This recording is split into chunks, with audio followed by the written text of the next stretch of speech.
Hey everybody, welcome to Behavior Bites. My name is Brad.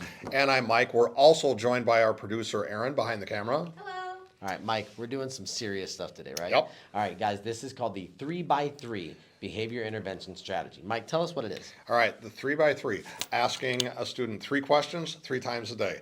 The kind of the origin of this is when we were thinking about check-in and check-out, time-tested, great strategy, but this is one component of it that can stand alone or can be included with that. That's really, really good on building those relationships and kind of a routine around it. I really, really like it. So it's kind of a tier 2-ish triage type of intervention. Right. Not for every single kid, but for those kids that really need that extra shot in the arm a little bit, right? In a positive way. So guys, this is a chance for us. It's opportunity to maintain rapport, that positive relationship, while still setting the expectations, what I want to see from my students in my classroom, right?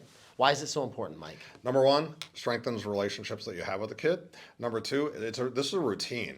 Yeah. This is a routine. We're going to get into this routine of having our 3 questions in the morning, maybe one around lunchtime, and one at the end of the day. That's the routine. Those routines help me as an educator be deliberate and consistent with how I'm approaching this. You heard him, right? Consistency. I've been saying that forever, you guys. Consistency is key. I think we have a video on it. You guys should watch that. Being consistent with our kids is really important, right? So we want to set our kids on the right path, and then we want to give them the support to keep them on that path once they're there, right? Yeah. Yeah, cool. Brad, how is this done? All right. Mike just said there's 3 questions 3 times a day. Those times a day usually beginning of the day, middle of the day, end of the day, right?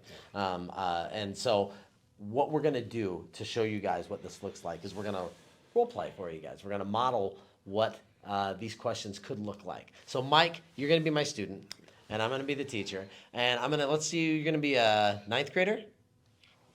Yeah, see how surly he got? He's a 9th grader. So he's going to be my surly 9th grader. Now, by the way, this is great. This strategy works really well with fresh-faced 2nd graders, and it works with surly 9th graders as well. Any grade level can use this strategy, and we hope that you guys do. So what we're going to do, I'm going to model what this should look like. I'm going to ask the 3 questions. So it's going to go like this, hey, Mike, how you doing?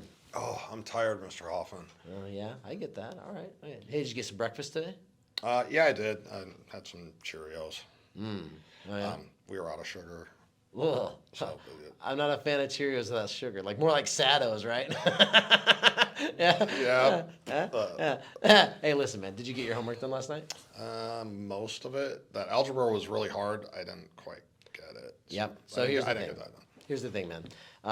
You know that the expectation is to get your homework done. Not a huge deal, right? This has been a little bit of a thing, but tell you what, let's you and me chat later. Not a huge deal. You're not in trouble. But what if you and I sit down, we make a plan so I can kind of help you get this taken care of once and for all, right? Because this has been kind of a thing, right? Okay. All right, cool. Not in trouble. Chat with you later. All right. All right. So first of all, that took 30 seconds, right, guys? All right, doesn't take a lot of time. Okay? Right. So I asked Mike 3 questions.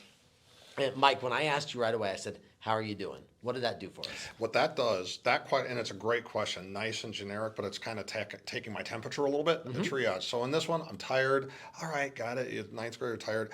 But maybe not a huge concern. If I would have said, I'm mad, that gives me something I might have to act on. If I would have said, I'm excited, that gives us something to kind of, explore a little further. So it's taking that temperature, that emotional temperature as I walk into the door. Yeah. So. My next question, remember, these first 2 questions, I want to be kind of casual questions, building and maintaining rapport. So that second question I asked you, Mike, what'd you have for breakfast? Or did you have breakfast, right? Yeah, that's great too because it's conversational and that's something that you just kind of have. You ask people that you see. It also has an additional purpose. I'm guessing that part of your intent was to see if my basic needs were met. Maybe I'm a kid that doesn't get breakfast an awful lot, and so that's a way for you to figure out if you need to address that. Right. So, hey, that last question was really interesting, and your response was great. So tell us about that.